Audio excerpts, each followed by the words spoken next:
Então, pessoal, estamos juntos aqui mais uma vez, na nossa aula, no curso aqui de auxiliar de necrópsia, aqui no Instituto Educacional Monte Sião, aqui em Bauru, São Paulo. Como todos vocês sabem, eu sou Bruno Henrique de Souza Mangueira, e venho trabalhando com vocês aqui a disciplina de Fundamentos da Bioética. Só que hoje, né, numa ocasião especial, uma ocasião mais, vamos dizer assim, necessária, a gente, toda a direção e atendendo a necessidade de vocês também, achamos por conveniência trabalhar um conteúdo de atualidades. Então nós iremos ver esse conteúdo de atualidades. No caso, que especificamente é o concurso da Polícia Civil. Então, o conteúdo de atualidades da concurso da Polícia Civil, ele abrange o período de 2014 a 2018, isso daí para todos os concursos. Agora, a ênfase que eles dão mais é na retrospectiva ou na atualidades de 2017. Então, nós iremos ver, entendeu? Basicamente, de maneira bem rápida, toda fica à vontade. Nós vamos ver, entendeu? O conteúdo de 2014 até 2016, de uma maneira, vamos dizer assim, um pouco mais rápida, e depois, posteriormente, nós iremos ver o conteúdo de 2017 e parte do começo de 2018. É lógico que, por exemplo, entendeu? Em uma aula não dá para poder, entendeu? Você trabalhar de maneira muito específica tudo isso daí. Né? É necessário que toda uma disciplina, um tempo. Mas dá para a gente desenvolver um trabalho interessante em relação a isso daí. Como eu disse, entendeu? Não é porque eu estou filmando que você não pode participar e ficar à vontade em relação a isso. Pode se sentir à vontade em relação à participação. Nós vamos começar falando a respeito, no caso aqui, de 2014, né? No caso, vamos começar 2014. 2014 foi um ano interessante, porque nós sabemos que em 2014 teve a Copa do Mundo, o Brasil, né, cometeu aquele fiasco, né, e tomara que esse ano seja diferente do que 2014. Né, foi um período onde o Brasil, na Copa, né, deu aquele vexame, né, infelizmente. Né, na Copa das Confederações, antes de 2013, foi em primeiro lugar, mas na Copa de 2014, nós observamos aí, mesmo sediando, principalmente sediando a Copa do Mundo, o Brasil teve aquela participação excelente, infelizmente, né? Poderia ser muito melhor, poderia ser maravilhosa ao invés de excelente, mas tudo bem. E, logicamente, que teve algumas características interessantes em relação a esse ano de 2014. Então, nós vamos ver, entendeu, 10 características interessantes do ano de 2014. E depois 2015, 2016, 2017 vamos ver um pouco mais, e, consequentemente, 2018. Esse assunto aqui, todo esse material vai estar disponível aqui embaixo, do link aqui desse vídeo, no caso aqui, e também vou disponibilizar para vocês aqui o conteúdo, né, esse material. Então vamos lá. Primeira coisa, né, um acontecimento aqui geográfico, não sei se vocês lembram o que aconteceu em 2014, a seca em São Paulo. 2014 foi um ano bem quente, não sei se vocês lembram, entendeu? Quente pra caramba. Mais quente do que tem sido esse ano, e mais quente do que foi os anos anteriores, excetuando a lote de 2014. Em 2014, o estado de São Paulo passou por a pior seca dos últimos 70 anos. Eu não sei se vocês lembram também que os reservatórios eles, tiveram um nível bem abaixo, entendeu, do que seria o esperado. E não só de São Paulo, mas toda a região sudeste sofreu isso daí. Então o nível do sistema Cantareira, ele caiu para 7,1%. Olha só como que ele ficou, né? Então, o estado de São Paulo passou por uma crise hídrica, no caso aí, muito grande. Né? Aí, logicamente, o governo de São Paulo foi acusado, no caso aqui, de má gestão. Teve a questão mesmo aqui também do Rio de Janeiro, o Rio Paraíba do Sul, que é o principal rio que abastece o Rio de Janeiro, né, de uma bacia secundária, não faz parte da bacia platina que abastece aqui a nossa região, aqui, o estado de São Paulo. Também, entendeu, ele sofreu em virtude dessa seca. Também o Rio São Francisco, Minas Gerais. Então você tem um problema muito grande relacionado com a seca que se instaurou aqui no estado de São Paulo. E não só no estado de São Paulo, mas também aqui, logicamente, na região sudeste. Na época era presidente Dilma Rousseff, né, era o primeiro mandato dela, e no início desse mês, no caso aqui, onde ocorreu a seca, né, aqui no estado de São Paulo, ela assinou um acordo com o governo de São Paulo que previa, no caso, uma ajuda de 3,24 milhões ao Estado, para tentar solucionar a crise do abastecimento. Mas isso daí só foi se resolver ali depois de junho, julho, agosto, se eu não me lembro, entendeu? Se eu estiver enganado, mas eu creio que não. Que aí começou, entendeu? Ter um aumento maior de chuvas e tal. Mas esse ano foi um ano de muita seca. A Copa do Mundo, a gente sabe que o Brasil sediou a Copa do Mundo, durante esse período também. A derrota por 7-1, entendeu? Ficou marcado na história, né? Uma seleção do Poste do Brasil perder de 7-1. Só que a gente sabe muito bem, entendeu? Que isso daí não é a maior vergonha do Brasil, como foi cantado, entendeu? Em verso e prosa, né? Alguns analistas temiam, por exemplo, que o Brasil vivesse um período de depressão, assim, vamos dizer assim, generalizada, por conta dessa derrota. Porque o Brasil estava passando por uma crise financeira durante esse período. A crise financeira já estava se instaurando no Brasil. E mais esse problema da Copa do Mundo, dessa derrota que o Brasil teve, então já aos analistas, economistas, e algumas outras pessoas temiam, entendeu, que vários brasileiros ali cometessem algumas coisas ou a economia caísse mais ainda em virtude desse problema. Isso não aconteceu, entendeu? A economia caiu, mas não foi porque o Brasil perdeu, entendeu, para a Copa do Mundo. Mas nós lembramos, né, que o Brasil perdeu de 7-1 durante esse período. E a Argentina ficou em segundo lugar, perdendo para a Alemanha. E a Holanda, nós sabemos, lembramos também que ela ganhou do Brasil, ali disputando o terceiro lugar, né?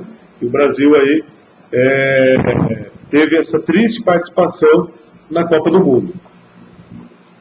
O mundo também teve um surto de ebola, né? Então, vira e mexe, entendeu? O ebola, ela ressurge, vamos dizer assim, né? E no caso aqui, logicamente, lá na África, né? E você tem também, entendeu, né? Até um caso que foi em Cascavel, no Paraná, onde uma pessoa de Guiné-Bissau, né, ele desenvolveu os mesmos sintomas do vírus ebola.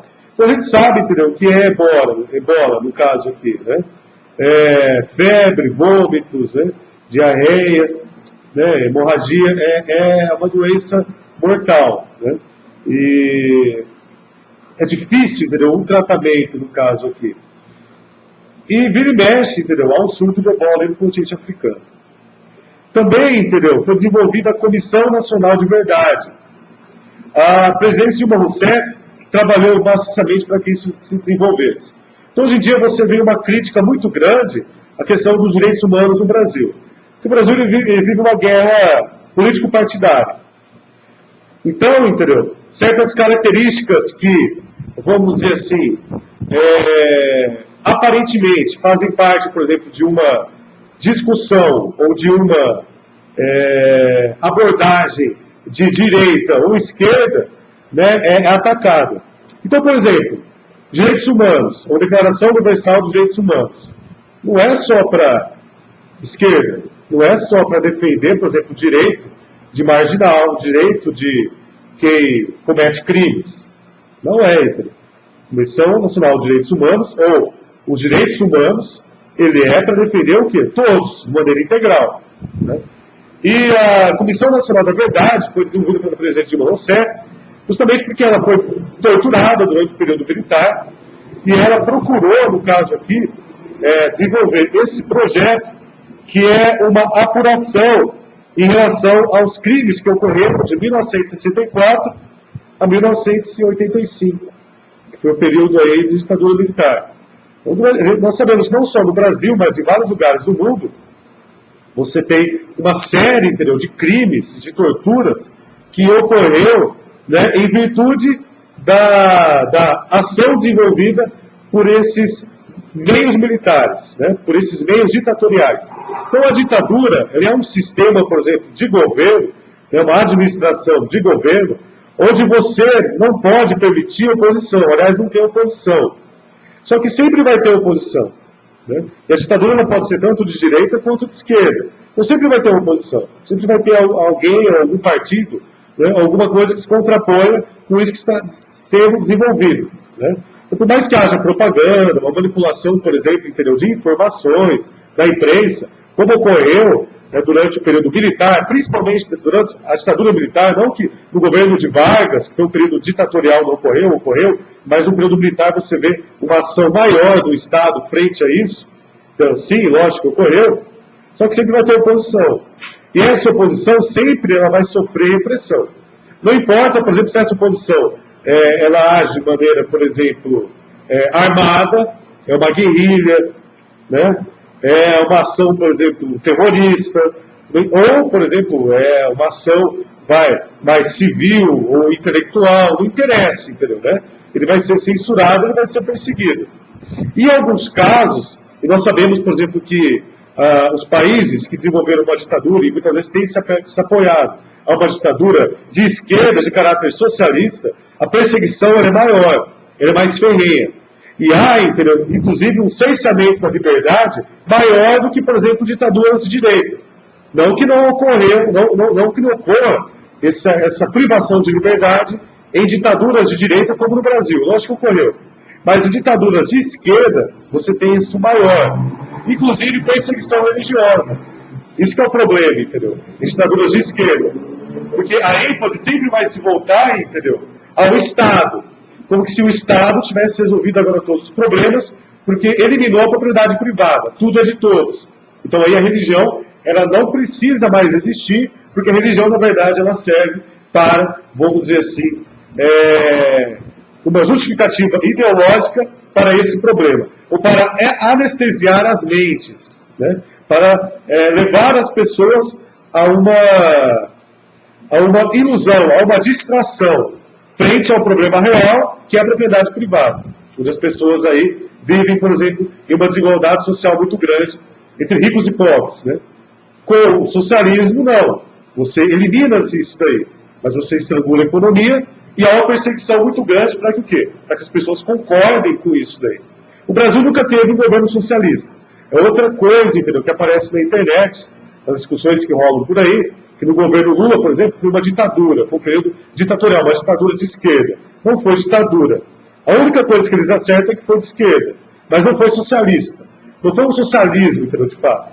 Você pode ter algumas características socialistas que podem ser comparadas aí a uma administração populista. Eu concordo, tudo bem. Né? Mas socialista, de fato, não foi. Isso não se desenvolveu no Brasil. O Brasil não é Venezuela, o Brasil não desenvolveu isso daí. Então a presidente Dilma Rousseff, durante o governo dela, ela procurou, entendeu, apurar todos esses crimes que ocorreram. Então chama-se Comissão Nacional da Verdade. Também em 2014 teve a crise na Ucrânia, e nessa crise, entendeu, infelizmente, né, você sabe que a Rússia, antes da queda do Muro de Berlim, na época da Guerra Fria, antes de 1989, ela fazia parte da União Soviética. Ela era, vamos dizer assim, a líder, né? Ela era o país que exercia hegemonia sobre os demais países que compunham a União Soviética. Acabou a Guerra Fria, acabou a separação que existia entre capitalistas e socialistas. O socialismo realmente foi comprovado que não, vamos dizer, teve sucesso em sua administração. Então, logicamente, que a União Soviética, ela, vamos dizer assim, se esfacelou, quer dizer, ela se dividiu. Aí países que compunham a União Soviética, a Ucrânia, a Geórgia, e vários outros países, por exemplo, de caráter um pouco mais asiático, que faziam parte da União Soviética, se separou. Fundou comunidades, estados independentes, aí ficou a Rússia, a Iugoslávia também. Ela se separou em inúmeros países, até a Tchecoslováquia se separou em República Tcheca e a Eslováquia. Houve uma separação, uma reorganização geopolítica nesse contexto.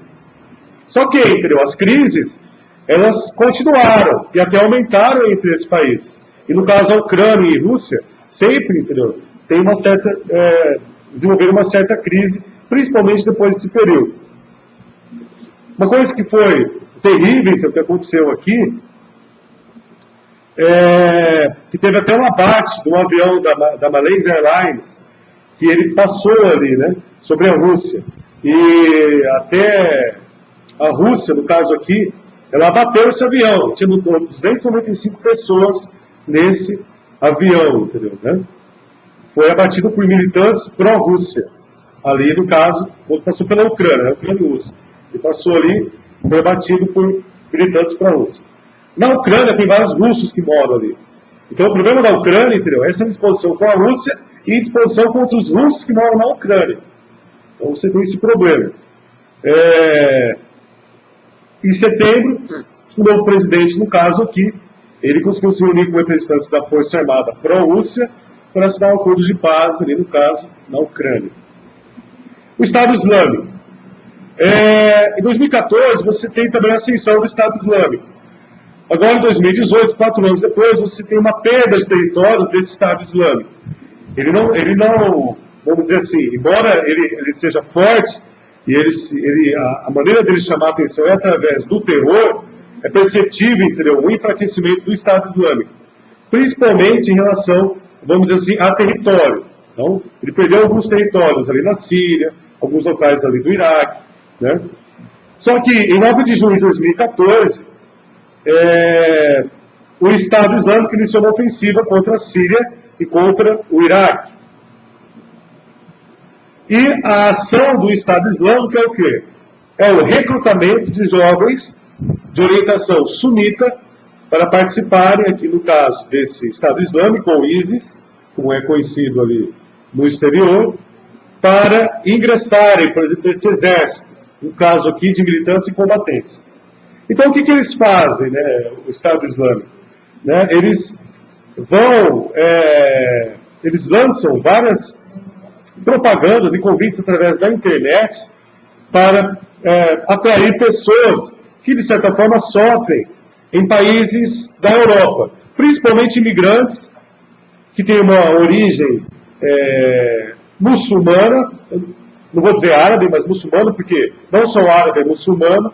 Então eles são atraídos por esse discurso do Estado Islâmico, que é o quê? De combate ao Ocidente, dominação ao Ocidente, de combate aos infiéis.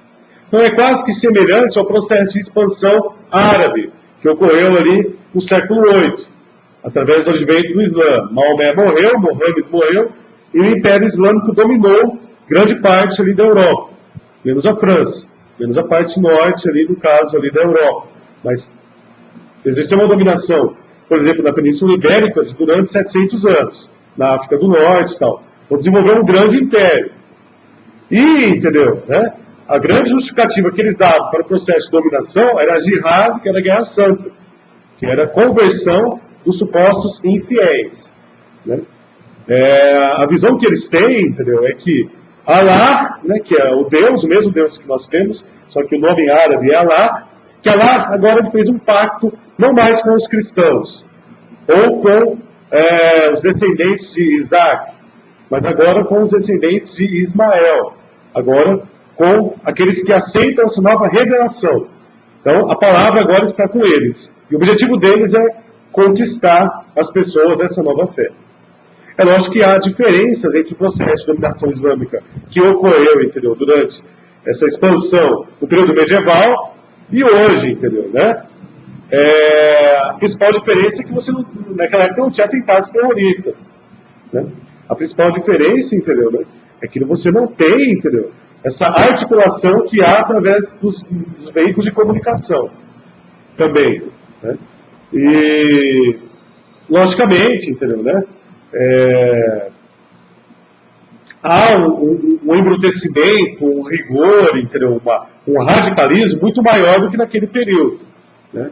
Naquele período, por exemplo, entendeu, ele seguia a orientação do Islã e até mesmo o conhecimento que a Europa desenvolveu, principalmente durante a Renascença, logo no final do período medieval, é resultado da expansão árabe, porque eles trouxeram o conhecimento que tinha se perdido na Europa, porque a ênfase que eles davam, entendeu, a Bíblia e a explicação teológica para todas as coisas, eliminava ou diminuía o conhecimento como um todo.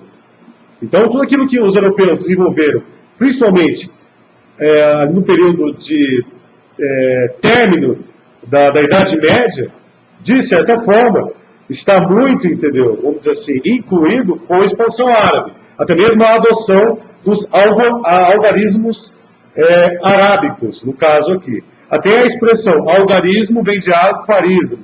Algarismo, ele era um matemático árabe, ele foi responsável por um dos responsáveis, no caso aqui, por utilizar os algarismos hindus, 1, 2, 3 símbolos aí que nós temos, eles foram introduzidos ali na Europa, porque antes era o algarismo romano que era utilizado. Aí com a introdução dos números ou com símbolos hindus da Índia, né, esses símbolos aí, porque os árabes e os muçulmanos eles tinham acesso a vários locais do mundo. Então eles introduziram esses símbolos, no caso aqui, na Europa. Então a justificativa que eles dão, entendeu, né, é que eles estão sofrendo muito, né, a comunidade islâmica deve se voltar à dominação que eles exerceram na antiguidade, e eles vão recrutando pessoas do mundo inteiro. Tem pessoas que se convertem ao Islã por conta disso e tal. E o que eles fazem? A maneira deles chamar a atenção? Tentar terroristas, suicídio. Né? Tem também aquela discussão, então, que eles sempre evocam, aquela questão dos hadith, que são os livros sagrados que acompanham o Islã, mas no caso sunitas. Né? Que sabe que o islamismo tem duas principais divisões. Tem o xiita e tem o sunita. Xiita ele segue só ao Corão. Sunita ele segue ao Corão, as sunas, hadith, que são livros aí que são considerados sagrados, também no caso aí para essas subdivisões. Então, entendeu? Eles acreditam que eles vão para o Jehana, eles vão para o local aí onde você tem palmeiras, onde você tem frutos, onde você tem 70 virgens que te esperam, né? E depois do ato sexual elas se tornam virgens novamente, num processo de virginização, né? Se pode usar essa palavra, constante. Então eu acho que eles ficam loucos, entendeu? Para ir para esse paraíso, né? E ter acesso a essas mulheres, no caso, né? Constantemente ter acesso. Então, isso daí é vendido para eles. Então eles se matam por conta dessa, vamos dizer assim, dessa recompensa que eles vão ter nesse suposto paraíso, no caso aí. Né? Além, no caso aqui, vamos dizer assim, do orgulho para a família, né? Das pessoas aí que acompanham. Então, essa questão do terrorismo não é só também do Estado Islâmico. Acompanha várias outras organizações aí de caráter islâmico ultra-radical. Você tem Hezbollah, você tem Al-Fatah, né? Tem vários, Al-Qaeda, né? Tem inúmeros. Né? Sabemos que isso daí não é só isso daí. É que o Estado Islâmico ele exerce uma ação, vamos dizer assim, mais radical. E você tem também o Estado Islâmico utilizando o terror através da internet, decapitando pessoas, perseguindo cristãos, escravizando mulheres. Então tem toda uma ação, por exemplo, de terror frente a essas pessoas. Porque para eles é assim, não é muçulmano, você pode fazer o que você quiser. Infelizmente não é o pensamento homogêneo de todo muçulmano, não é.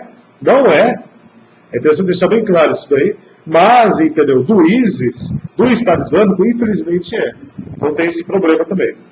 Papa Francisco, em 2014, entendeu? Você vê ele aí trabalhando, vamos dizer assim, em várias questões que a Igreja Católica deixava de lado. Principalmente questões relacionadas assim, às questões sociais. Ele até estampou a capa da revista Rolling Stones, no caso aqui, o Papa Francisco, né? Um Papa realmente pop, né? Só que, logicamente, que ele não vai abrir mão, entendeu? Né? Também, no caso aqui, de questões relacionadas aqui ao aborto, ao homossexualismo, né? Não vai abrir mão em relação à postura da Igreja, né? No caso da Igreja Católica Apostólica Romana, em relação a essas questões, e, logicamente, também do cristianismo. Não é? Ele até mesmo permitiu uma investigação ali no Vaticano para perceber, né, para investigar uma suposta lavagem de dinheiro. A gente sabe, entendeu, né, que a máfia na Itália também é forte. E é sabido também, entendeu, que o Vaticano, ele, através do Concílio de Trento, o Papa Leão X, né, aliás, o Estado do Vaticano foi criado na Segunda Guerra Mundial porque fez um acordo ali com o Mussolini e através do Concílio de Trento eles criaram ali no caso Concílio de Trento ou de Latrão? Concílio de Trento. Como se faz o Concílio de Trento? Eles criaram ali o Estado do Vaticano. Né? E justamente por esse apoio, entendeu, que houve entre o Estado do Vaticano, logicamente que deve ter sido coagido pelo Mussolini, mas de qualquer forma o Estado do Vaticano foi criado aqui durante a Segunda Guerra Mundial. né, o Estado do Vaticano. Então é lógico, entendeu? É uma organização humana, não é celestial, então com certeza, entendeu, né, há desvios e há alguns problemas em relação a tudo isso daí. O Papa também começou a punir pedófilos, né? Porque você sabe muito bem que a Igreja Católica ela tem a lei canônica, então o padre, se ele comete algum crime, ele não pode ser preso de uma maneira normal, respondendo, por exemplo, a crime como qualquer pessoa. Não, ele segue as leis canônicas. Se um pastor comete um crime, ele vai ser preso na cadeia. Se ele não tiver, por exemplo, se ele não tiver ainda nível superior, ele vai ser preso de uma maneira como se comum. Não existe, por exemplo, uma lei eclesiástica para pastores. Não existe. Agora para padre tem, é lei canônica. Então, ele não pode. É igual o militar, por exemplo, né? O soldado militar, entendeu, né?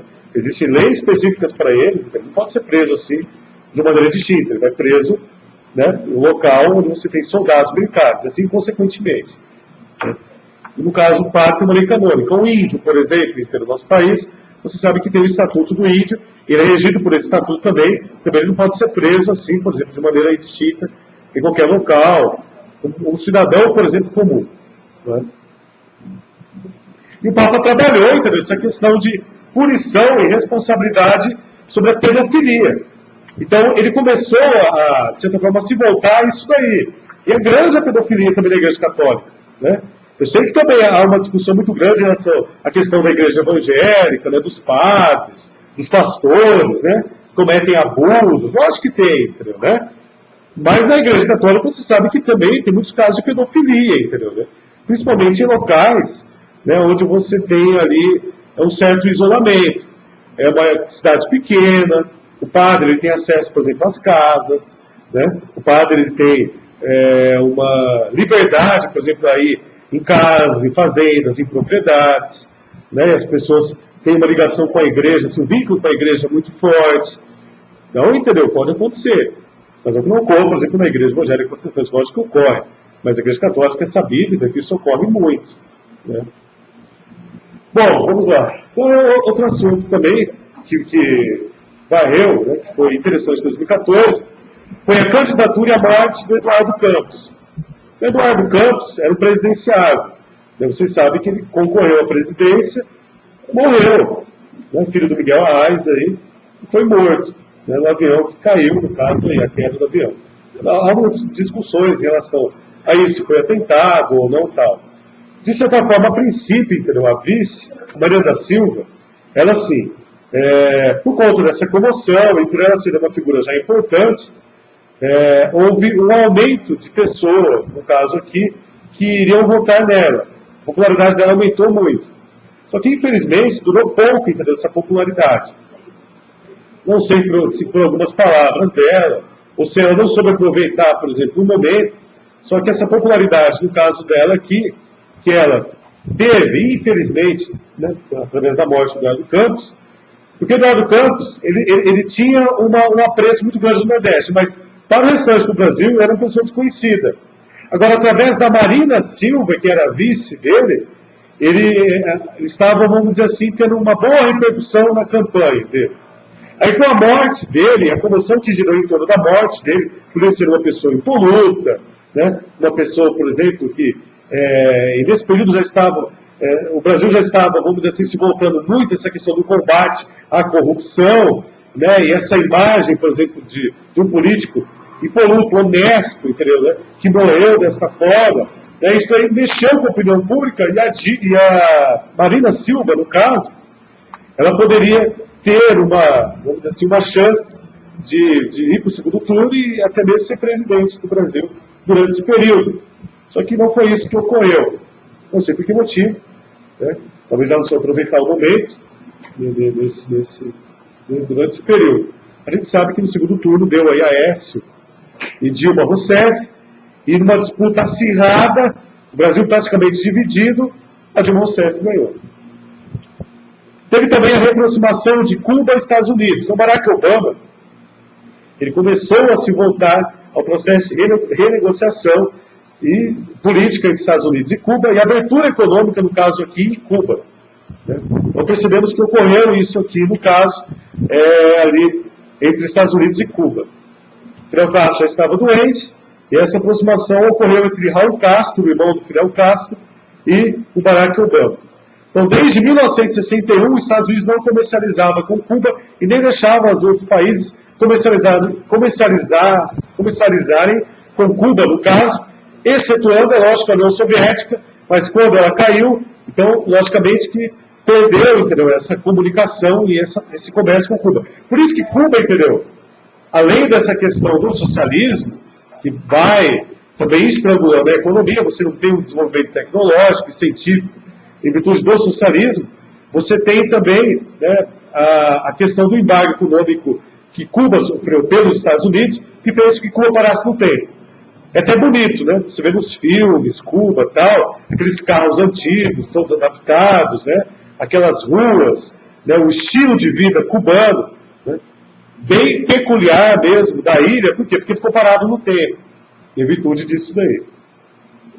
Operação Lava Jato, ela foi deflagrada em no ano de 2014, e a princípio, no caso aqui, eles começaram investigando a Petrobras, no caso aqui, né?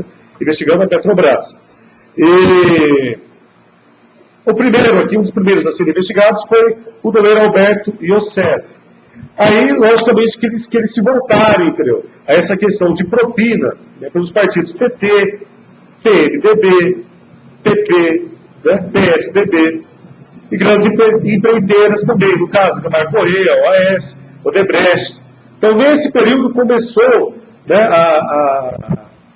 a investigação através da Lava Jato e a Polícia Federal trabalhando em torno disso, entendeu, né? Começou em 2014, nesse ano. Então, isso aqui é um pouco dos fatos que marcaram 2014. Vamos agora para 2010. Alguém tem uma questão, alguma pergunta, fazer alguma coisa, colocação? Não? Beleza, vamos lá. Então, em 2015, agora, vamos para 2015. O primeiro assunto interessante é a respeito do ISIS, né? E a guerra que ele travou aí com o Ocidente. Os atentados que ocorreram na França, no jornal francês Charlie Hebdo, que eles invadiram ali o jornal e mataram várias pessoas que estavam ali, jornalistas, conhecidos, né? Os ataques também que aconteceram ali no Bataclan, que é uma casa noturna conhecida ali, 120 pessoas mortas, né? Sempre com ataque, com bomba, com armas. E isso ocorre por quê? Porque há vários imigrantes ali na França, de origem muçulmana. E esses imigrantes são convencidos pelo Estado Islâmico a agirem dessa forma. Então, há uma difusão do ódio, há uma fomentação do ódio dessas pessoas que já não têm uma vida boa, por exemplo, na França, por fato de serem imigrantes, pelo fato de não encontrar emprego tão facilmente, não é? Pelo fato de já serem mal vistas pela população francesa, também por não serem franceses, por uma série de fatores, né? Pelo fato de alguns serem negros também. A França também tem isso daí. Só que esses imigrantes que vão para a França, a maioria deles falam francês, e são de colônias da França. Então é resultado do processo de neocolonialismo francês também. Então, logicamente que isso daí faz parte o quê? Da França, né? Eles estão colhendo aquilo que eles plantaram em relação ao processo de neocolonialismo, quando eles colonizaram países ali da África do Norte, países da África subsaariana, né? Impuseram o idioma, exploraram esses países, a mão de obra, e de várias outras formas de exploração também, né?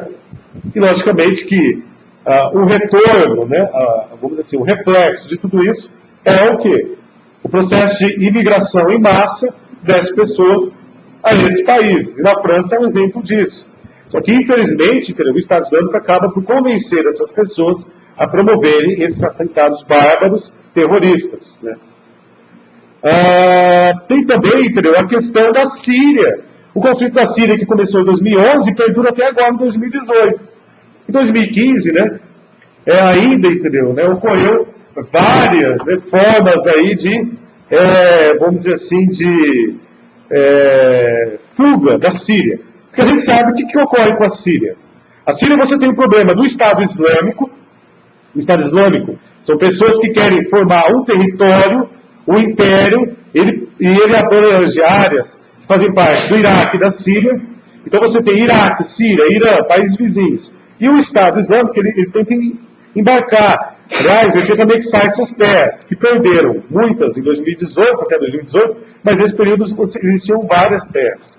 E através do terror, através da imposição e do combate a muçulmanos, xiitas e cristãos, basicamente, eles, entendeu, né, procuram aí desenvolver atentados terroristas. Então, a Síria, você tem um problema do Estado Islâmico, você tem um problema do Bashar al-Assad, que é o ditador sírio, que, agindo contra a oposição que ele tem, de pessoas que não aguentam mais essa ação ditatorial dele, ele se utiliza de armamento químico, ele combate, entendeu? Essas pessoas que agem contra ele, né? E você tem os curdos também ali na Síria, que querem se separar, que combatem as forças, por exemplo, do Bashar al-Assad. Então, a população civil que não coloca a mão em arma, cristãos, sírios, sofrem muito na Síria. Muito. Cristãos sunitas. Então, ou você vai para o Estado Islâmico, ou você vai combater ali, por exemplo, entendeu? O Bashar al-Assad, como força de oposição. Então, você fica num jogo ali você fica num fogo cruzado. Quem mais sofre a população? A Síria está depois da Primavera Árabe, e os outros países, de certa forma, né, estão aí se desenvolvendo após a saída dos ditadores. Como o Bashar al-Assad, ele não sai dali, e tem o apoio, inclusive, da Rússia, para ele permanecer ali no poder, então você tem ali uma escalada do terror muito grande. E quem sofre mais é a população civil. Então você tem 500 mil pessoas, entendeu, né, saindo, em média, mais ou menos, aí, indo para os mares, indo para o mar Mediterrâneo e, vamos dizer assim, indo para locais onde eles possam ser aceitos. Tem também um outro grupo terrorista, o Boko Haram, que persegue muitas pessoas na África subsaariana. Então você vê várias pessoas saindo ali, por exemplo, de países da África subsaariana, atravessando a África do Norte e tentando entrar em países europeus também ali. Entrando.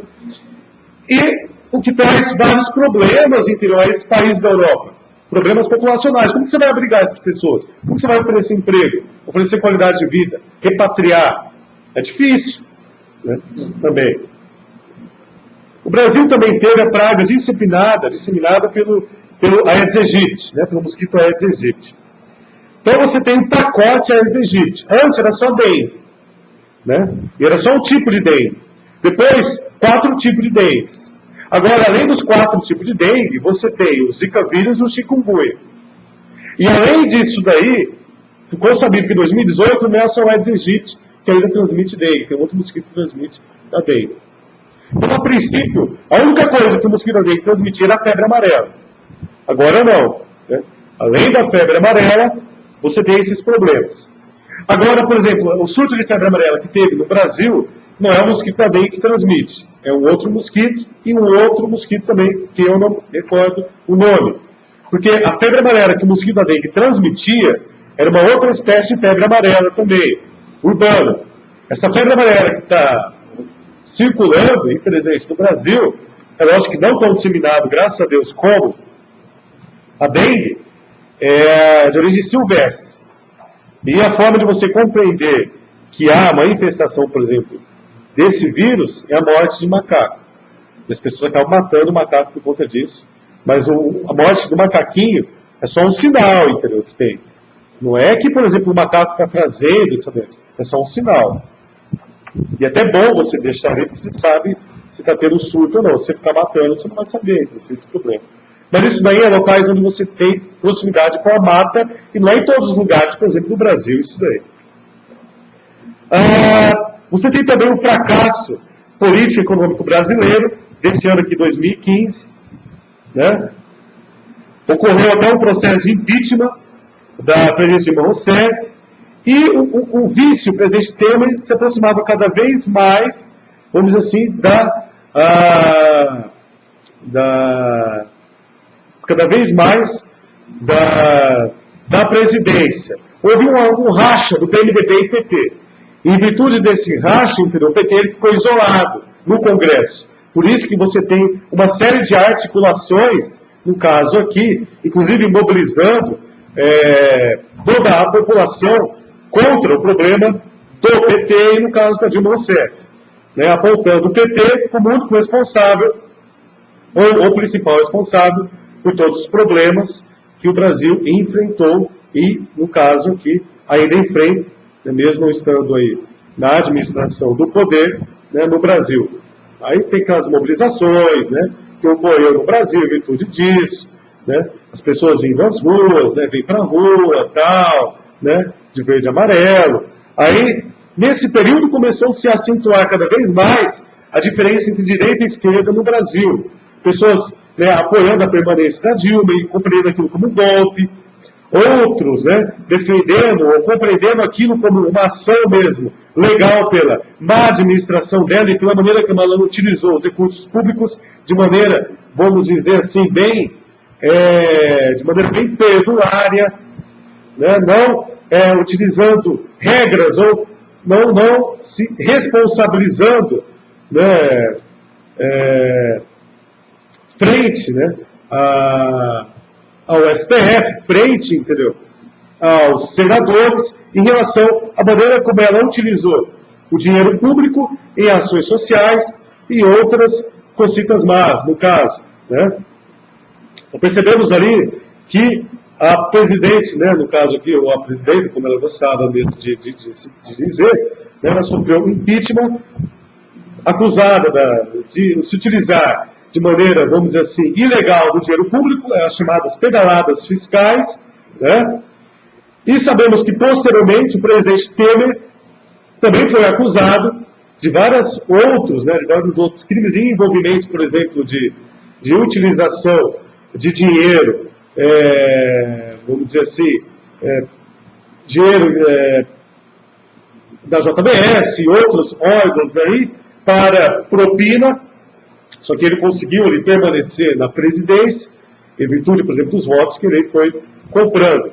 Isso daí já em 2016, 2017, né? 2015 ainda, você tem a Dilma na permanência, mas já uma crítica severa muito grande ao governo dela e o processo de impeachment já sendo instaurado aí para a presidente Dilma, no caso.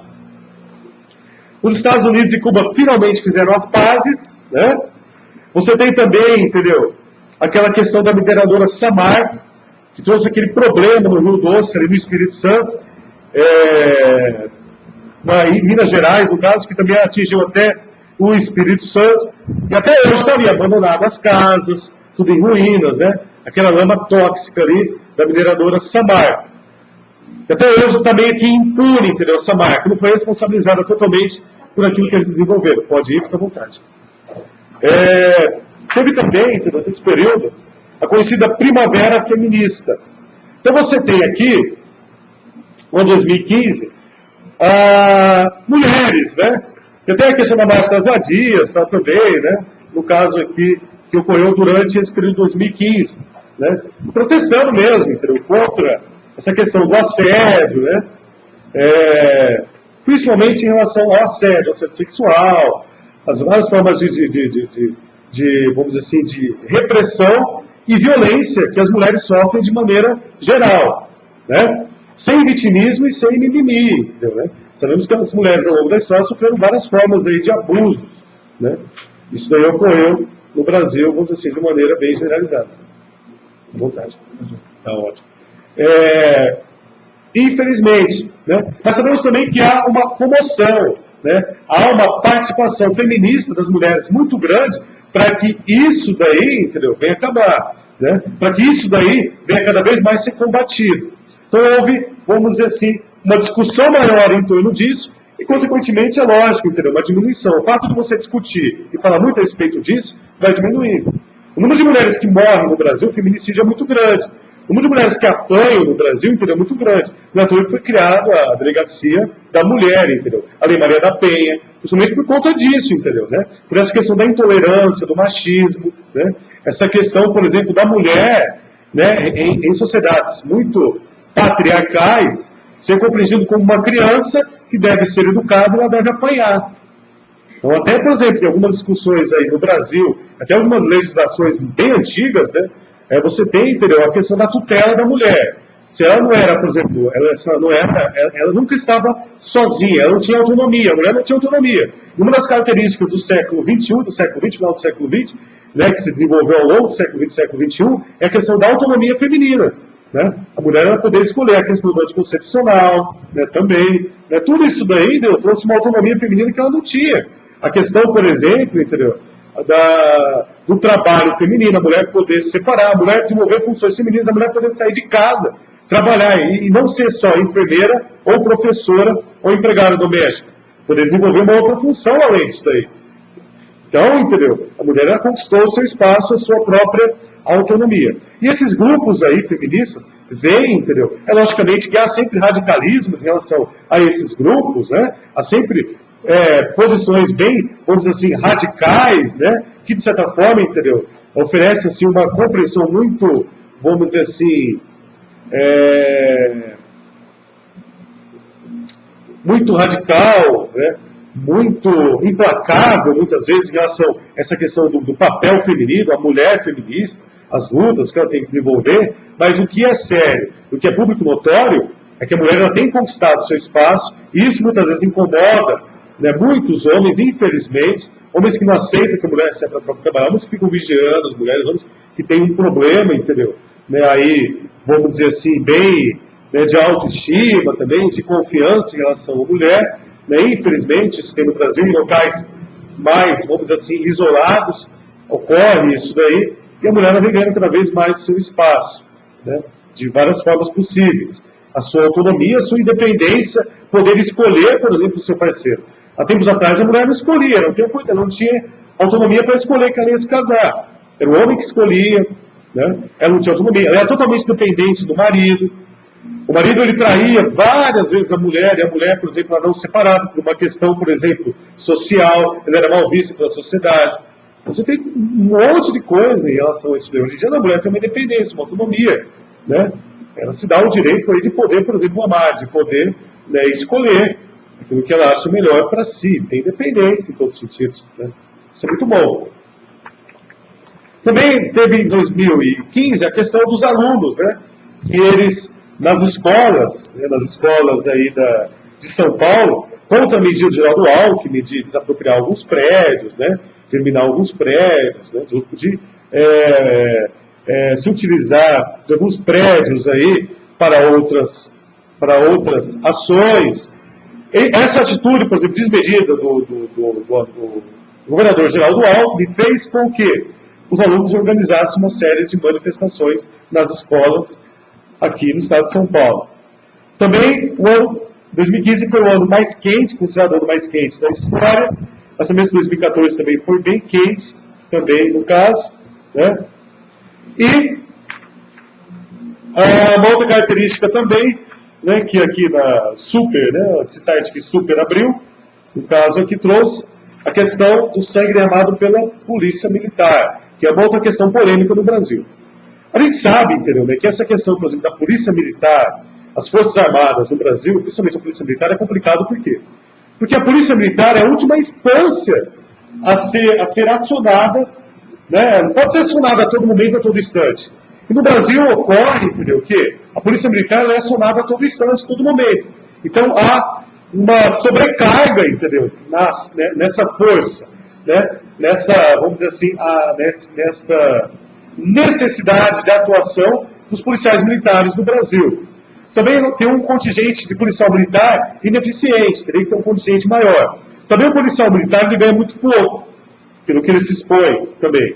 Também uma outra característica do policial militar. Os presídios são superlotados. O policial vai lá e prende, entendeu? Aí, por uma série de fatores, a pessoa ela é solta. Então, tem uma série de situações, de circunstâncias atenuantes, brechas na lei, que faz com que a pessoa, por exemplo, sendo réu primário, ou principalmente menor, não responda por certos crimes, ou responda por um certo tempo, entendeu? A não ser que chame a atenção popular. Tem uma comoção pública muito grande, como o caso de Champinha, né? Que o Bolsonaro, aí no caso presidenciável, ele provocou até uma discussão com a Maria do Rosário em torno disso também, e fez aquele crime bárbaro ali, entendeu? Ali, provocou aquele crime bárbaro contra aquele adolescente, namorado dele, enfim, né? E dela, no caso. E, a não ser que eu chame muita atenção assim, então você tem uma comoção maior, entendeu? Né? Os veículos de comunicação, aí, entendeu? Os advogados, né? A legislação, a ação penal, no caso aqui judicial, ela é mais, vamos dizer assim, incisiva e eficiente. Mas se não, entendeu? Infelizmente a pessoa fica solta. Então você sobrecarrega o policial militar também, entendeu? Fora, entendeu? A questão que hoje em dia todo mundo tem celular e filma, né? Mas o policial está no cumprimento da lei ali, entendeu? Você não sabe o que aconteceu. E a pessoa já não gosta da atitude do policial militar frente à abordagem que ele desenvolveu naquele momento. Agora é lógico, entendeu? Também nós sabemos também que há corrupção, entendeu? Em todos os meios, que há sempre um abuso de poder e autoridade também, né? Que, entendeu? De certa forma, entendeu? Logicamente que há, né, ações aí nesse meio aí que nós nem, entendeu, sabemos mais que existem, infelizmente, entendeu? Justamente para o quê? Para, vamos dizer assim, esconder uma realidade, para se dizer que, por exemplo, entendeu, uma ação, né, policial foi efetiva, mas na verdade não foi. E nessa aí, entendeu, algumas pessoas acabam pagando, né? Sabemos, entendeu, um fogo cruzado que há, por exemplo, na cidade do Rio de Janeiro, em locais de grande conflito, inocentes morrem, infelizmente, na questão do fogo cruzado. Então tem vários fatores, tem vários problemas, vários policiais também que são mortos, são exterminados, né? E infelizmente o policial ele não tem uma segurança no nosso país, infelizmente, isso é terrível. Então a gente sabe, entendeu, que há esse problema muito grande. Então, vamos ver agora do ano de 2016. Então, 14 principais fatos de 2016. Então, 2016, a gente tem aqui o presidente da Dilma, presidente da atual, da antiga, né? Presidente Dilma Rousseff. A morte dos meninos ali, dos jogadores da Chapecoense, que também chamou a atenção do Brasil, foi algo muito triste. As Olimpíadas, as Paralimpíadas, Olimpíadas para pessoas que têm aí várias formas aí de deficiências, no caso aqui também, né? Teve atentados terroristas, a eleição do Donald Trump, bem polêmica, conturbada. Então, tudo isso daí, entendeu? Marcou o ano de 2016. Então, primeiramente, aqui, né, teve o impeachment da presidente Dilma Rousseff, que no caso aqui, né, que justamente ocorreu pela questão das penalidades fiscais. Ela ficou até o final, ela não renunciou, como o presidente Collor renunciou, no caso ela não renunciou, ela sofreu esse impeachment, né? E justamente aí houve toda uma articulação ali do Congresso, assim como na época do presidente Collor, né? E as pessoas também, vamos dizer assim, se acharam vencedoras, assim como na época do presidente Collor, com os caras pintados, que também se acharam muito, vamos dizer assim, atuantes em relação ao impeachment do presidente Collor. E você tem no Brasil a ação das pessoas que agiram contra a presidente Dilma Rousseff nas ruas e tal. A tragédia da Chapecoense, dia 29 de novembro, 76 pessoas morreram, teve alguns sobreviventes também. A Operação Lava Jato e grandes prisões, Eduardo Cunha, que foi preso, né? Também Vitor Mantega, o Palocci, a morte do ator Domingos Montanher, também, nesse momento estava dando aula, nesse momento aí, e o diretor que estava acompanhando a aula, que estava lecionando ali, ele falou: nossa, o Domingos morreu, eu nem sabia que Domingos, né? E ele falou a respeito lá dele, o santo ali da novela, no caso, o personagem que ele desenvolvia na novela, né? Do velho Chico. Então, entendeu? Percebo aí, né, a morte dele, algo que chamou a atenção no Brasil também. Olimpíada do Brasil. O Brasil, ele teve aqui nessa Olimpíada, nosso Brasil, que foi aí muito bem vista pela imprensa internacional, o pessoal gostou dessa Olimpíada, o pessoal realmente, entendeu, né, elogiou o Brasil pela Olimpíada, pela organização, pela abertura dos Jogos Olímpicos, que foi algo muito interessante. Então, o primeiro lugar, entendeu, foi os Estados Unidos. Segundo lugar, o Brasil. Segundo lugar, a China, em medalhas. O Brasil ficou em 13º, com 7 de ouro, 6 de prata e 6 de bronze. Destaques aí no Brasil foi o futebol do Brasil. Você tem também futebol masculino do Brasil. O feminino também teve destaque, mas infelizmente não conseguiu ganhar. Você tem também destaque no judô.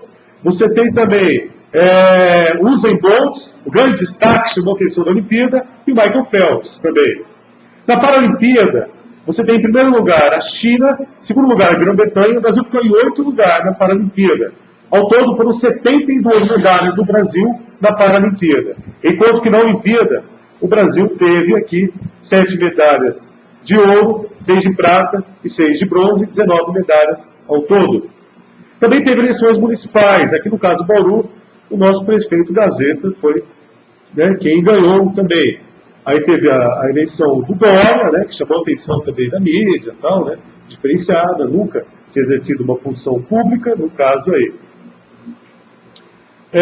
Manifestações também ocorreram no Brasil,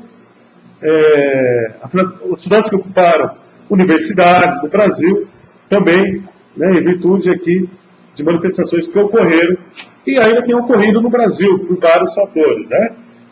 Internacional, você tem a eleição do Donald Trump, que foi polêmica essa eleição, ele ganhou, no caso aqui, da Hillary Clinton, né, que foi a vencedora do Partido dos Democratas, ele foi o vencedor do Partido dos Republicanos, ele ganhou. Polêmico, né? Acusado de xenofobia, sexista, racista, né? Também fez muitas acusações contra o presidente Obama. Então ele aqui é uma figura muito polêmica, né? Que desenvolveu algumas ações polêmicas ao longo de sua administração também. Também teve um massacre em Orlando, né? 49 pessoas na boate gay, Pulse, foram mortas aqui, né, também. Né? E logicamente aí o Estado Islâmico reivindicando a morte dessas pessoas. A morte do Fidel Castro, também em 2016, né, o grande representante, ditador, né, revolucionário, que iniciou o processo de revolução e tomada do poder do então presidente Fulgêncio Batista em Cuba. Vai lembrar que Cuba, entendeu? Logicamente não foi parada no tempo, sofreu uma série de problemas e sofre até hoje, em virtude da administração socialista. Mas antes da administração de Fidel Castro, Cuba praticamente era um quintal norte-americano, uma espécie de Las Vegas norte-americano. Então ela não tinha autonomia também, vamos dizer assim, e também não gozava de uma grande qualidade de vida. Então, entendeu? De certa forma, dizer que Cuba ficou pior através do Fidel, eu não sei até que ponto. Mas também nós sabemos, entendeu, que a administração, vamos dizer assim, socialista, tem uma série de problemas. Né? Haja visto no grande número de refugiados que saíram e saem de Cuba para irem lá para os Estados Unidos também. O Brasil também teve um surto de Zika vírus, né? Causado pelo mosquito Aedes aegypti. 3 a 4 milhões de pessoas contraíram essa doença. Teve também atentado em Bruxelas, no caso aqui a capital da Bélgica, né? 30 mortes, 300 feridos. Então, a era dos extremos, não só a era dos extremos que Érico Bisbal trabalha, mas a partir de 2001, você tem uma série de atentados terroristas no mundo como um todo. Né? Então, o mundo, ele acaba por presenciar essa instabilidade, entendeu? Que o Oriente, principalmente pessoas de orientação islâmica, trazem para o mundo ocidental, principalmente os Estados Unidos, e no caso aqui a Europa, infelizmente, por vários fatores. Teve a morte do embaixador russo na Turquia, foi morto, entendeu? Em rede nacional. O cara foi lá e matou ele lá, o embaixador russo na Turquia. A guerra na Síria, também prolongada, também. E você tem uma imagem emblemática daquele menininho, entendeu, né? Que tem até uma pintura aqui em Bauru, no caso aqui, ali na estação. A imagem do menino, aquela mão que ele passou sobre o sangue e poeira, e ficou aquela imagem marcada, no caso aqui, como, vamos dizer assim, a guerra, né, que ocorre ali na Síria. Agora nós vamos ver aqui os principais fatos que marcaram o ano de 2017 e, consequentemente, 2018. Né? Então, primeiro, esportes. Sabemos aqui que o Grêmio ele foi tricampeão da Libertadores, o Cruzeiro pentacampeão da Copa do Brasil, Corinthians, quem é corintiano e quer ficar alegre, aí, heptacampeão brasileiro. Você é corintiano? Eu vi um sorrisinho assim nos lábios, né? E campeão paulista agora também, né? Fazer o quê, né? Seleção brasileira, líder nas eliminatórias, algo bom, né? Vamos ver se agora, nesse ano de 2018, a seleção aí, né? Conquista aí, né? O Hexa campeonato. Por que não? Não é impossível. Time para isso tem um bom técnico, né? Então, quer dizer, capacidade para isso tem. Vamos ver se consegue, vamos ver se dá certo esse ano, né? Itália e Holanda não conseguiram entrar na Copa. Tem isso também. Uma Copa diferenciada. Itália e Holanda, sempre, entendeu, tradicionais nas Copas do Mundo, esse ano não conseguiram entrar. Também, entendeu? Nós de 2017, esse ano fizeram parte. É só vocês verem ali no álbum da Copa do Mundo também. O Neymar foi considerado o jogador mais caro do mundo. Então no PSG ali, ele está ganhando 700 milhões por semana. Voltando aqui ao assunto, 2017, 2018. O Neymar, enquanto jogador mais caro do mundo. O goleiro Bruno, né? Meu xará aí, mas coincidência, só no nome, graças a Deus. Foi solto e preso novamente, né, o goleiro Bruno, e o Usain Bolt encerrou a carreira dele, no caso aqui, o 4%, lesionado com câncer. Né. Geografia. A parte geográfica, os grandes acontecimentos nessa área, vamos dizer assim. Então, o mundo, em 2017, teve alguns abalos sísmicos também, furacões. Então, você tem o furacão Irma, Katia e José na América Central. No México, pode ver, o que teve isso daí, se vocês lembrarem. O Harvey, ali em Houston, Texas, nos Estados Unidos, e Ofélia na África, ali subsaariana, abaixo do zero Saara. Teve terremotos também. Na Itália, o vulcão Etna, na Sicília, no caso. Indonésia, o vulcão Agung, e abalo sísmico no Irã e Iraque. Esses abalos sísmicos no Irã e no Iraque trouxeram 500 mortos. Então, foi feio no Irã e no Iraque. Enchentes no centro-sul do Brasil, de Minas Gerais, teve um destaque. A menininha que estava salvando livros ali no mar. Não sei se vocês lembram disso daí. Você lembra? Olha. Teve também a seca no Nordeste, né, nesse período. Política internacional. A eleição de Donald Trump, no caso aqui, né, que foi o 45º presidente norte-americano, né, o posse dele, no caso aqui. E já foi dando adeus ao acordo do clima, que os Estados Unidos tinham, né, para redução aí de poluentes, fez críticas à ONU, restrição a muçulmanos de entrada nos Estados Unidos, sírios, qualquer um, intervenção norte-americana à Síria, porque o Bashar al-Assad usa armas químicas ali para reprimir a população, vários civis, crianças são mortas, é terrível o que acontece ali. Tensão entre Estados Unidos e Coreia do Norte, tensão entre Estados Unidos e Rússia, em virtude dessa ação do Donald Trump ali na Síria. Outra ação polêmica do Donald Trump foi o reconhecimento de Jerusalém como capital indivisível de Israel. A gente sabe que Jerusalém é reconhecido internacionalmente como capital, além de ser uma capital internacional, é uma capital religiosa ali da Palestina. Palestina não, entendeu? No caso, né? É uma capital religiosa de Israel e Palestina, vamos dizer assim, de maneira indireta, porque a Palestina não é um Estado, não existe um país Palestina. Eles lutam para isso, o Estado palestino. Mas sabe-se que Jerusalém é dividido entre Jerusalém oriental e ocidental. E a parte oriental é sob administração, né, ou sob influência da Palestina. E a gente sabe, entendeu, que é uma área muito conflituosa, Jerusalém. E Donald Trump, quando ele, entendeu, reconheceu Jerusalém como capital e levou a capital ali para Jerusalém, automaticamente ele já, vamos dizer assim, foi conivente ou iniciou uma série de problemas, entendeu, e tensões que ocorrem, no caso ali, entre árabe e judeus. São chamados conflitos árabe e israelenses. Infelizmente, entendeu, né? Uma atitude desmedida que ele desenvolveu. É lógico que tem várias pessoas aí que apoiam tal, né, essa ação que o Donald Trump aí desenvolveu. Mas tudo aquilo que ele desenvolve, praticamente sem consultar ninguém, ele posta algumas coisas no Twitter, considerações pessoais dele. Ele não tem, assim, boas relações diplomáticas, noções diplomáticas, né, Donald Trump. A Rainha Elizabeth completou 90 anos, em 2017, e o Príncipe Harry, também polêmico, né, por várias coisas. Agora parece que deu uma quietada, né? Anunciou seu casamento com a atriz de Suits, aí da série Suits, quem curte a série Suits, Meghan Markle, né? Que vai casar agora. Política nacional, a morte do Teori Zavascki, juíza do STF, alguns dizem que foi atentado, não se sabe, né? O avião dele caiu no mar. A denúncia da JBS, aí no caso, entendeu? Fazer denúncias contra Temer e Aécio. Lembra daquela frase, tem que manter isso, hein? Tem que manter isso. Do Temer, entendeu? Dizendo ali para o representante da JBS ali, né? Que foi ali conversar com ele a respeito do dinheiro que seria dado ali para Cunha, para Eduardo Cunha, para que ele ficasse calado e não falasse mais a respeito das propinas, aí, do que ocorre ali no Congresso Nacional. Então, o Cunha ele foi comprado, né, era uma quantia que ele recebia por mês, no caso aqui, por Joesley Batista, né, através da JBS.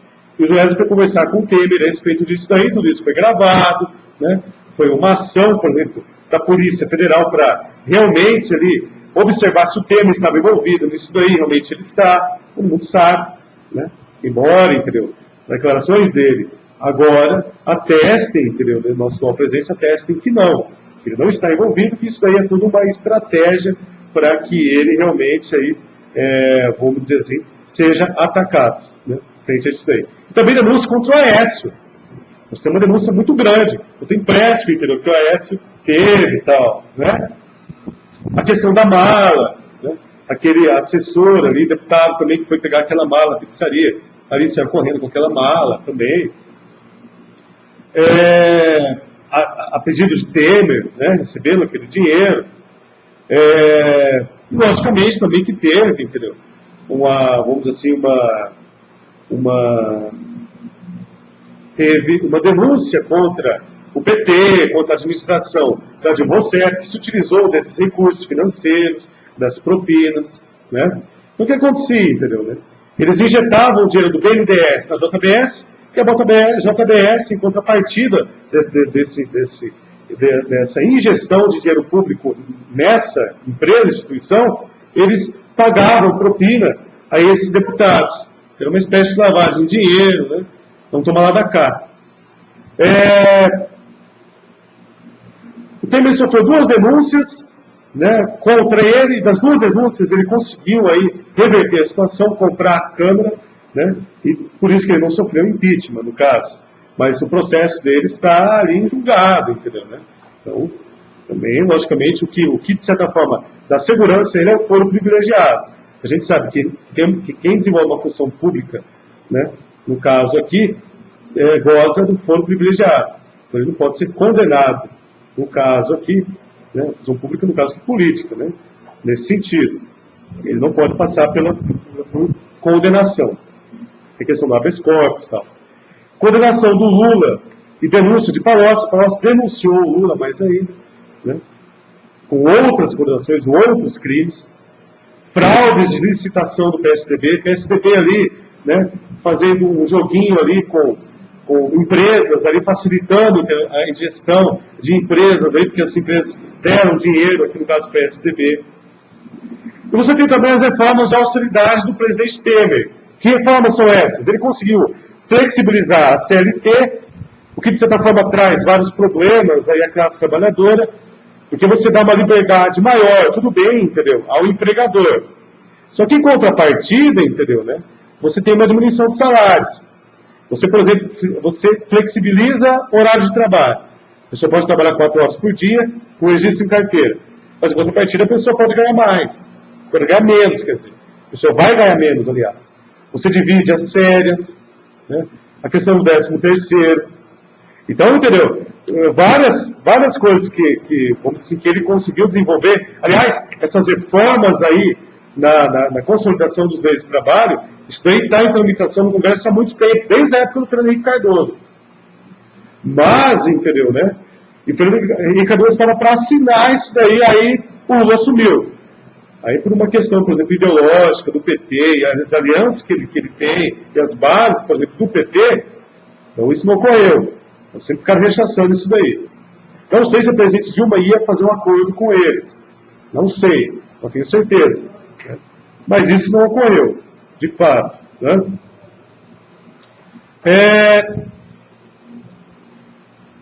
Houve um adiamento também da reforma da Previdência. Também. Atentados no Brasil. Você tem, no começo de 2017, aquele louco ali que se matou, né, também, e matou a família, né? O ex-marido que matou a família lá em Campinas, no Réveillon. Entrou na casa lá e matou todo mundo na festa de Réveillon, na virada do ano. Também a morte de crianças ali em Minas Gerais, que teve um destaque para Hélio de Abreu, aquele zelador que tacou fogo no corpo, tacou fogo nas crianças também, né? E a Hélio de Abreu, ela se sacrificou, ela morreu em prol daquelas crianças, impedindo que mais crianças morressem, salvando crianças, agarrando ali o zelador, ali o lobo. Também aquele menino ali em Goiânia, né, que sofria de bullying e que pegou a arma dos pais ali e matou. Por isso que internou-se contra a questão do armamento. É lógico que, por exemplo, sempre vai ter pessoas que vão apoiar. Não, mas isso daí poderia acontecer com armamento, não. Tanto é que agora, por exemplo, sem armamento, né, as pessoas não tendo armas, de maneira geral, acesso a armas, isso ocorreu. Mas eu penso que, por exemplo, com mais armas, a chance de acontecer esses crimes e outros, o número de violência é muito maior. Porque você vai ter mais munição, você vai ter mais arma. É um pensamento, por exemplo, em relação à questão de armamento e armamento. Eu acho que há muitas pessoas que têm opinião contrária, respeito que tem opinião contrária em relação a isso daí. Questão do armamento. Né? Violência no Brasil. O Brasil continua um dos países mais violentos do mundo. Aí o destaque foi para a intervenção das Forças Armadas, aí no caso do Rio de Janeiro. 2017 também tem a questão do combate à intolerância. Teve aquela novela Força do Querer, que trabalhou muito isso daí com aquele personagem transgênero. Né? Que até então, entendeu? Era uma coisa que, por exemplo, não era discutida, não era falada. Né? Homens trans, mulheres trans, né? Que é uma coisa que é mais discutida, que é mais falado, né? Que é mais compreendido, né? Hoje em dia. E a Rede Globo trabalhou isso daí. Né? Pessoas que, por exemplo, entendeu? Se acham, no caso aqui, né? num corpo errado. Né? Eles se observam, por exemplo, em um corpo errado. Então, ele é um homem, ele nasce homem, mas ele acha, entendeu? Né? Ele tem a compreensão, né? A visão de que ele está realmente num corpo errado e ele deveria estar em um outro corpo. Ele nasceu num corpo que não é o corpo dele. Isso aí não necessariamente tem a ver com a opção sexual dele. Ele pode ficar gostando de mulher da mesma forma. Então ele pode desenvolver toda uma série de cirurgias que pode incluir ou não a questão de cirurgia genital e continuar tendo atração com mulheres e se relacionando com mulher da mesma forma. Assim como, por exemplo, entendeu, né? Mulheres que se tornam, por exemplo, homens, no caso aqui, através dessa questão de cirurgia genital também, e ela pode, por exemplo, continuar gostando de homem da mesma forma. Há casos, por exemplo, que há troca, no caso aqui, de sexualidade, e a pessoa, por exemplo, se relaciona, né, o homem, por exemplo, se torna mulher, e a mulher se torna homem, e os dois se relacionam dessa nova forma, vamos dizer assim, de sexualidade. Essa questão de sexualidade, hoje em dia, ela tem um leque muito amplo. É lógico que é uma série de polêmicas, entendeu? E opiniões em relação a isso. Isso daí faz parte, por exemplo, de cada um. Mas o que é fato, entendeu? É que houve uma discussão muito maior em relação a isso daí, principalmente em relação à questão da intolerância. Ora, não é porque você, por exemplo, não gosta, não concorda que você tem que bater, você tem que intolerar, você tem que ser intolerante, que você, entendeu? Tem que, vamos dizer assim, odiar. Né? Você tem um ódio restrito para uma pessoa por uma situação, assim. Ora, cada um. Aí você tem a ascensão do Pablo Vittar, também que trabalha essa questão também. Né? Cultura. Você tem a música do Despacito, Luiz Fonsi, da Malandra, da Anitta. Você tem a morte da Rogéria, Belchior, Roger Moore, que fez vários 007, Jerry Lewis, morreu com mais de 90 anos, se não me engano, né? O Jerry Lewis, no caso aqui. Saúde no Brasil. Com o aumento de doentes pelo pacote, né, das doenças causadas pelo mosquito Aedes aegypti, e o retorno, no caso aqui, da febre amarela também, né? Aconteceu no Brasil, febre amarela silvestre. Vamos falar um pouco a respeito de 2018 agora, desse nosso ano que nós estamos. É lógico que, por exemplo, entendeu? Assuntos mais generalizados. Então você tem aqui 50 anos da morte de Martin Luther King. Então tem uma série de homenagens a esse grande pacifista que lutou em virtude da questão negra nos Estados Unidos e, consequentemente, no mundo inteiro como um todo. Vale lembrar que os Estados Unidos sofreram uma segregação racial muito grande. Pessoas, entendeu, ali, sendo separadas pela cor da pele. Até hoje você tem uma questão, por exemplo, de racismo no Brasil também, mas nos Estados Unidos muito grande, e até maior que nos Estados Unidos, um pouco diferenciado. Né? Na Rússia você tem uma crise diplomática da Rússia, porque naquela questão, por exemplo, entendeu, né, que os russos, no caso aqui, né, eles praticamente, né, foram acusados de terem envenenado, né, o ex-espião da KGB, que estava ali na França. Né? Então, desenvolvendo uma ação antidiplomática, porque ele era um protegido, no caso aqui da França. Aí você vê uma ação, por exemplo, de vários países da Europa tirando os diplomatas da Rússia, França, Estados Unidos, Inglaterra. É uma crise diplomática da Rússia com esses países. Também uma crise, entendeu, diplomática da Rússia com os Estados Unidos. Porque o Donald Trump, de novo, bombardeou ali a Síria. Aí quer aquela questão de especulação de Terceira Guerra Mundial, mas qualquer tessitura, qualquer, entendeu, vamos dizer assim, previsão em relação a esses acontecimentos, logicamente que é muito cedo. Né? A gente sabe também que a Copa do Mundo vai ser na Rússia. Então vamos ver como é que vai acontecer essa Copa do Mundo ali na Rússia em 2018, como que vai acontecer. Então tudo isso daí faz parte deste ano. Você tem a tensão também do Irã com os Estados Unidos, novamente, uma questão, por exemplo, de armamento nuclear. Oriente Médio, o Trump ali, levando a embaixada norte-americana ali para os Estados Unidos, aumentando a crise diplomática que há entre Palestina e Israel, conflito em Mianmar, então você tem ali, entendeu, né, uma certa tentativa de limpeza étnica ali, naquela região ali. Díaz-Canel é o novo presidente de Cuba, isso é uma notícia um pouco mais, vamos dizer assim, recente, depois de tanto tempo aí, né, desde a década de 60 até agora, quer dizer, quase 60 anos de Fidel, o Raul Castro ficou um tempinho, agora o Díaz-Canel é o novo presidente eleito em Cuba, olha só, né? Cuba está mudando.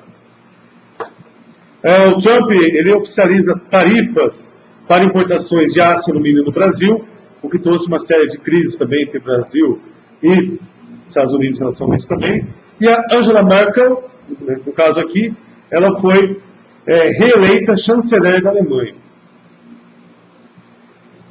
Você tem aquele Xi Jinping também, na China, que foi reeleito também como primeiro-ministro ali, no caso ali daquele Estado chinês. Uma espécie aí. Reeleito não, na verdade ele conseguiu ali postergar vamos dizer assim, a sua administração política.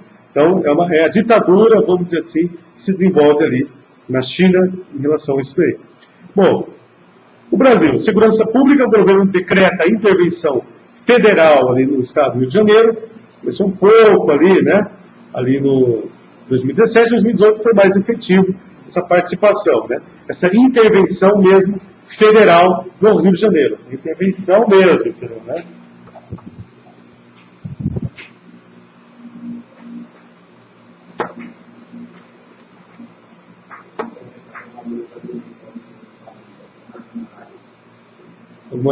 Tá jóia. Tá ótimo, fica à vontade.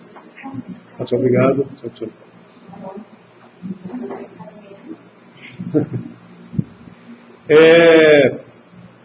A questão que foi discutida muito também foi a morte da Marielle Franco, né? Marielle Franco, infelizmente, né, foi morta, né, foi exterminada, no caso aqui, né? Não foi uma morte, entendeu, qualquer. É lógico, entendeu, ela sofreu essa morte aqui porque ela estava ameaçando muita gente. No caso, ela estava fazendo denúncia contra incursões de policiais militares ali na favela da Maré, né, e em outros locais também. Marielle Franco também ela defendia policiais militares. Ela não estava só falando, entendeu, de pessoas, por exemplo, assim, que têm envolvimento no crime, do número de mortes, né, que ocorre no Rio de Janeiro de maneira integral. Não. Ela defendia pessoas comuns que eram mortas por questões banais, né, ou por exemplo, troca de tiros. Troca de tiros não são troca de tiros, mas balas perdidas ali nas favelas do Rio de Janeiro. No Rio de Janeiro foi morto um rapaz que estava com uma furadeira, entendeu, né? Não quer dizer, morrer porque está com uma furadeira na mão. Mas também, entendeu, no caso aqui, por policiais que morrem, entendeu, né? Os grandes heróis, né? De policiais que são mortos constantemente. O Brasil tem um número de baixas de policiais muito grande. Só que a gente sabe também que tem muito policial também que abusa da autoridade, do poder, né? Que, entendeu, fantasia, né? Monta cenas de crime para justificar, por exemplo, incursões que eles desenvolveram ali, no caso, né? Então, é lógico que a Marielle sabia disso daí. Estava denunciando também, né? E, consequentemente, ela foi morta, ela foi, né, exterminada justamente por conta disso. Não se sabe também se foi milícia, se foram, por exemplo, policiais militares violentos e corruptos, né, porque o policial militar Bom, lógico que ele não vai fazer isso daí. A gente sabe que houve policiais militares que defenderam Marielle Franco. Então não é tão dicotomizado como nós percebemos, entendeu? Essa questão toda, né? Também não se pode dizer que é uma justificativa, ela era amiga de bandido, por isso que foi morta. E também não se pode, por exemplo, dizer, era aquela policial que era branca e foi morta ali, que era do Sul e foi morta ali em férias ali, em Natal, se eu não me engano. E o marido dela recebeu tiro, só que só ela, no caso, morreu. Eles estavam armados, tentaram revidar, o que não justifica a morte deles. E estavam totalmente preparados para agir enquanto policiais, foram heróis, né, tentando evitar uma situação, assim como aquele policial no ônibus, que foi morto em São Paulo recentemente também, por tentar salvar as pessoas que estavam ali, e também estava armado. Então, treinamento tem, foram heróis, só que infelizmente não morreu. Agora, lógico, a morte de ninguém, né, pode ser vista com bons olhos. A morte de nenhum inocente, de ninguém, né, de ninguém que luta pela paz, aí no caso aqui. Né. Tanto faz se é policial ou civil ou a Marielle. O negócio é que a Marielle foi morta, entendeu? Né, por essa questão. E perceba, entendeu, que você não pode investigar. O problema no Brasil também é isso daí. Né? Algumas pessoas que morrem dessa forma, assim, entendeu? Né? Você não pode investigar, como a Dorothy Stein, que foi morta, como o Chico Mendes. O Chico Mendes ele até falou que ia matar ele, e ele falou que ele seria morto. E falou que não ia demorar muito, entendeu? E morreu. E as pessoas insistem em dizer que Chico Mendes está defendendo só Victorial Dourado, sua natureza, árvore. Imagina, entendeu? Ele está defendendo as pessoas que moram na floresta ali e dependem, entendeu, da natureza para sobreviver. População indígena, população ribeirinha, porque ele fazia parte dessa população. E, no entanto, foi morto, porque estava ameaçando os interesses latifundiários. E, no caso, o Darcy, né? Não o Darcy da novela, né? Mas o Darcy que o matou naquele momento. Mandou matar, né? Ainda, entendeu? O Brasil passa por essa questão da febre amarela. A Constituição do Brasil completou 30 anos. Crise migratória, né? O Brasil recebendo muitos migrantes, refugiados, o que de certa forma traz crise, problemas, né? Porque o Brasil também não tem condição, entendeu, de atender tantas pessoas assim, né? O Brasil é um povo muito hospitaleiro, e o brasileiro, ele é um povo assim muito hospitaleiro e muito cordial, e que ajuda muitas pessoas que vêm de fora. Só que o que ocorre, entendeu, né? Assim como em qualquer local, onde você tem uma concentração de pessoas muito grande, há uma série de conflitos. E ocorreu isso em Roraima recentemente, por conta de uma morte que ocorreu ali, provavelmente através de um venezuelano contra um brasileiro, né? Uma pessoa lá de Roraima. Aí teve uma série de, vamos dizer assim, de ações ali violentas contra a comunidade venezuelana que está ali em Roraima. Então, há um problema muito grande em relação às questões dos refugiados, né? E o Brasil está começando a enfrentar isso daí em virtude dos problemas que a Venezuela enfrenta, principalmente por causa da administração do Maduro, daquela política que ele desenvolve, entendeu? Quando você, novamente falando, estrangula a economia, não dá oportunidade para que a nação desenvolva, não permite, entendeu, que haja uma especulação, né, através da iniciativa privada, vendas, de tecnologia, de produtos, o embargo que eles sofrem dos Estados Unidos em relação ao petróleo, a dependência que eles têm do petróleo. Então, por isso que a Venezuela sofre, mas principalmente por causa da administração do Maduro, entendeu? E porque eles não saem dali. E não permite que se desenvolva uma democracia na Venezuela, entendeu? Um regime democrático de fato. Por isso que tem esse problema. Democracia é importante. A prisão de Lula, 7 de abril de 2018, né?